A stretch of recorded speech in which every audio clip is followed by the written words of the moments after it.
So I don't know if I should be more excited for Yankees fans or if I should be more upset for Boston Red Sox fans, because if you take a look at the standings, a lot has changed in the last 30 days. Anyways, what's going on, everyone? It's Fuzzy. Welcome back to yet another MLB recap. Thank you all so much for stopping by. If this is your first time on the channel, don't be afraid to hit that subscribe button because we do this every single day. And also, make sure you guys use code Fuzzy on SeatGeek to save yourself 20 bucks off any baseball game that you're going to anytime soon. We have a lot to get into. Luke Voit, he is calling out the Yankees. He is making his presence known. The Mets owner called out his own lineup. And then also, Corbin Burnes, he continues to show that he could be the Cy Young Award winner in 2021. Now, before we get into the full highlights from yesterday's games, I do want to go ahead and say that my prayers are up to Chris Bassitt and his family, as well as the A's organization, because a scary moment in the L yesterday against the White Sox. Now, the White Sox did win 9-0. We'll show the highlights in just a second, but Chris Bassitt was hit kind of in the eye area.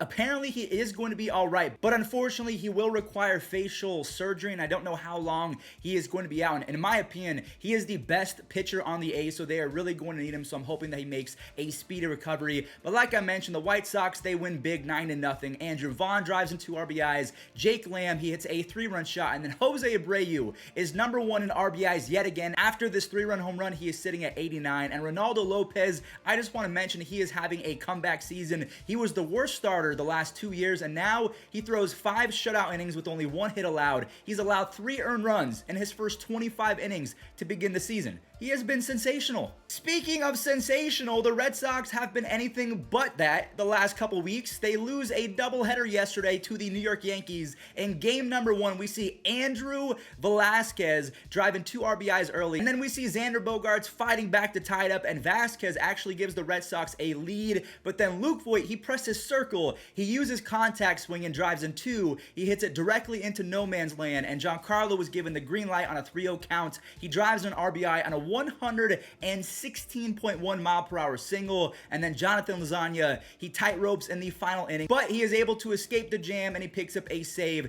as the Yankees are now just 1 game back of the Red Sox. But like we've mentioned a few times today, they tied it up because they beat the Red Sox 2-0 yesterday. Luis Gil, he made some history for the Yankees. We'll talk about that in just a moment. Luke Voit, he goes the other way again. He is making a statement. We'll talk about his interview after these highlights are over. Giancarlo Stanton demolishes a 441-foot moonshot, and Luis Gil, to begin his career as a Yankee, has 3 consecutive scoreless starts. He has not allowed a single earned run in almost 16 innings. He's the first Yankees to ever do that. Then you have Peralta making an incredible play in the 6th to make sure that the Boston Red Sox cannot get a rally, and then Chad Green was nails, so they are now tied for 2nd place in the wild card as well as the AL East with the Boston Red Sox. Now, a conundrum that Aaron Boone is facing is, should he start Luke Voit over Anthony Rizzo, or should he sit Brett Gardner and make Giancarlo Stanton play left field?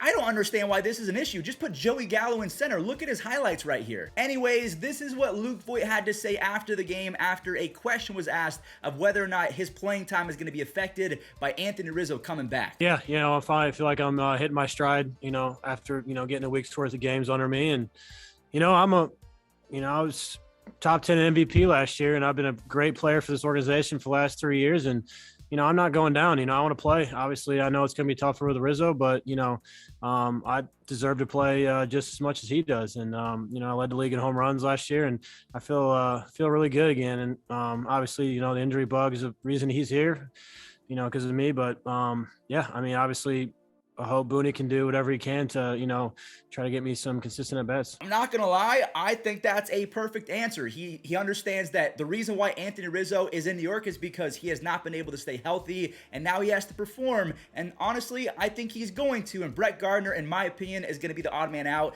I mean, he's a 37-year-old with a sub-90 OPS plus. Get him out of there. Moving on over to a couple teams that are going for the 2nd spot as well in the wild card. We have the Mariners facing off against the Rangers, and then the Nationals faced off against the Blue Jays, who are also going for a wild card spot. They're not going to win the AL East unless they just pop off. The Mariners game, we have Haniger making a crazy play in the 1st, as Tyler Anderson has been really good so far to begin his career in Seattle. He goes 6 innings, only allows 1 earned run. He has a sub-3 ERA in his short time with the Mariners. Now, the Mariners do score a few runs off 2 sacrifices sacrifice flies, and then Jared Kelton that glides in for a catch in the 7th inning. So I want to show you guys him making that grab, and then JP Crawford flashes the Gold Glove leather to end the 8th inning, and DJ Peters just barely misses a Play of the Year candidate, and then Paul Sewald comes in to save it, as Diego Castillo was the 8th inning guy. So that's going to be fun to watch to see if Diego Castillo is going to be the closer or Paul Sewald.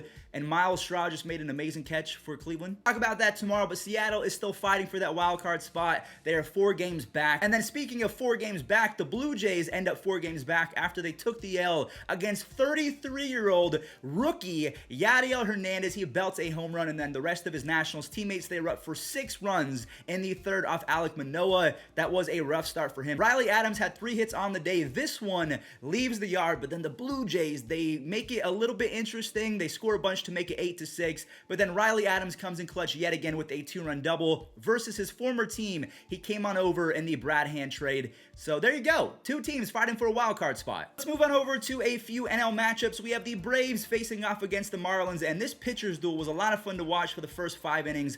Huascar Ynoa comes back from injury, and he throws 5 1/3 shutout innings, as Dansby makes an incredible play over in foul territory, and Sandy Alcantara was dynamite. He only allows 1 earned run in 8 innings. That was to Jorge Soler. He had 7 strikeouts to only 1 walk. Just unfortunately, the Marlins, they got shut out, and Austin Riley for the cherry on top hits homer number 26. He has 73 RBIs, a 130 OPS plus. He has been the best hitter for Atlanta all year, which is crazy to say. Will Smith now has 26 saves, and Atlanta is on a 5-game winning streak and almost 3 games ahead of the Phillies, because the Phillies take the L yesterday. Even though Bryce Harper hits his 22nd home run, he now has a 166 OPS plus over his last 156 games. That is insane stuff, guys. Josh Rojas ties it up on a double in the 5th, and Van Meter rips a 2-run home run off Kyle Gibson. And the Phillies, they fall 3-2 because they have the worst offense in baseball the last week. They're now 2.5 games back of the scorching red-hot Atlanta Braves. Another offense that has been abysmal the last few weeks, the New York Mets, they get handed an L yesterday, courtesy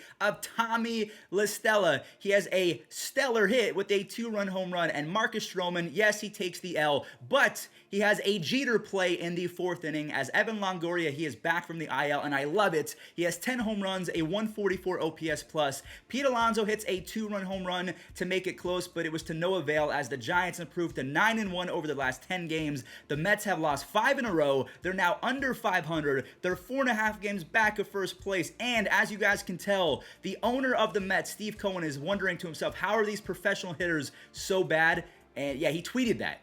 Okay, so if we're going to talk about the Giants, we have to talk about the Dodgers and the Padres. So let's talk about the Dodgers game. It was a scoreless ball game going into the 3rd when AJ Paula says enough of that. He drives in 2 RBIs, but then Brian Reynolds, he gets it going for Pittsburgh. He scores Ke'Bryan Hayes, and then Gavin Lux. So far, the experiment at 3rd base has not started off all that great. Matt Beattie, he saves the day with a 2-run double, and the LA bullpen has been dominating opposing hitters over the last week. Jansen, he does make it interesting, but he collects his 25th save.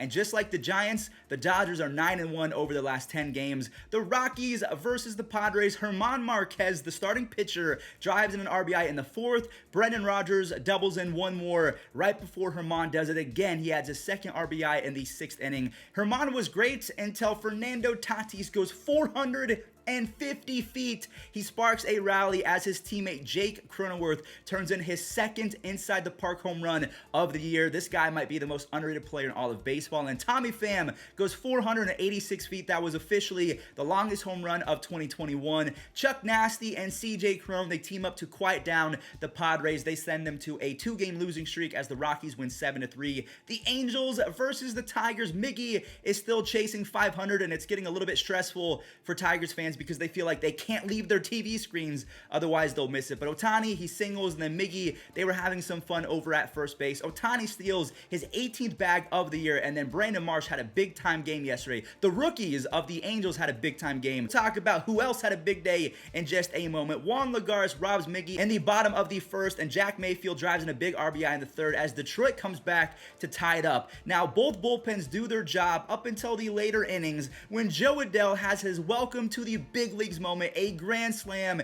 to win the game. Gregory Soto threw a 97 sinker right down the middle, or maybe it was a fastball, I don't remember. Kurt Suzuki goes back-to-back, and Mike Trout was actually on the field warming up right before the game. So even though the Angels are 8.5 games back of the wild card, could they make a push? I mean, the Yankees are showing almost anything is possible. Cleveland was facing off against Minnesota yesterday, and Eli Morgan was sensational. More on him in just a second, because the Jet took off yesterday. Daniel the Jet Johnson hits one to outer space, and Wilson Ramos, they call him the Buffalo. He misses an extra base hit after Rob Refsnyder. He put everything on the line for an insane catch, and then Eli Morgan throws 6 shutout innings with 8 strikeouts, only allows 3 hits, and Emmanuel Clase turns into his 17th save. He lowers his ERA to 1.54, so he is in the Rookie of the Year conversation as well. People still run on Michael Taylor talking to the Houston Astros. Why would you do that? Michael Taylor then comes in clutch later on in the game to tie it up at 1 apiece, and then Hanser Alberto knocks in 2 for Daniel Lynch, who was able to dice up the Astros lineup. 7 innings, only 1 earned run on 5 strikeouts. Good for him.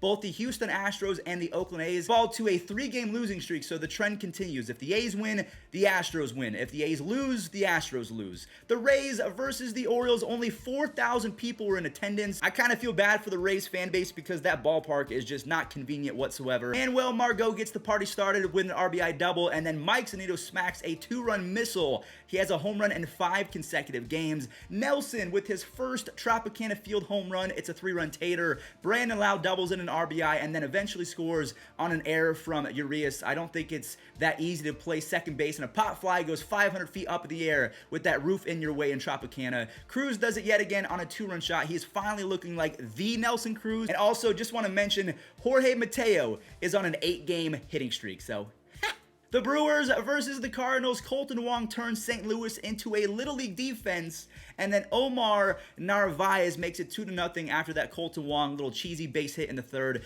Corbin Burns, he flexes, not all the way, his Cy Young stuff, because he does go 6 shutout innings, only allowing 2 hits, and he lowers his ERA to 2.13, but I believe he only had 2 or 3 strikeouts, so whether he's striking out 15 or 3, Corbin Burns is nasty. Hader gets Bader to end the game, and Milwaukee now has 15 shutouts on the season. That is number 1 in all of baseball. They're 8.5 games ahead of first. They're on a 3-game winning streak. I do not want to play the Brewers anytime soon. And last but not least, Frank Schwindel delivers again for Chicago, and then Shogo Akiyama, or is this Peter Parker? I couldn't tell, because he makes a Spider-Man catch in the 4th. Ian Happ makes Cubs fans happy, because even though Nick Castellanos hits a home run in the bottom half of that inning, Kyle Hendricks was able to go 6, only allows that 1 run, and the bullpen holds it down as the Cubs, their 11-game losing streak, actually it's 12 games, their 12-game losing streak is officially over. Congrats. All right, everyone, well, that does it for today's MLB recap. This was one of my better recaps, at least in terms of just having fun and talking baseball. So thank you guys all so much for the support. You guys motivate me every single day to get these videos done, and we are not taking any days off anytime soon. Remember to use code Fuzzy on SeatGeek to save yourself 20 bucks off and enjoy this day in MLB history. Hopefully something fun happened. That ball hit hard, high, deep, stretch. Stretch, he looks up, you can put it on the board. Yes, number 400 for Adam Dunn. He done did it.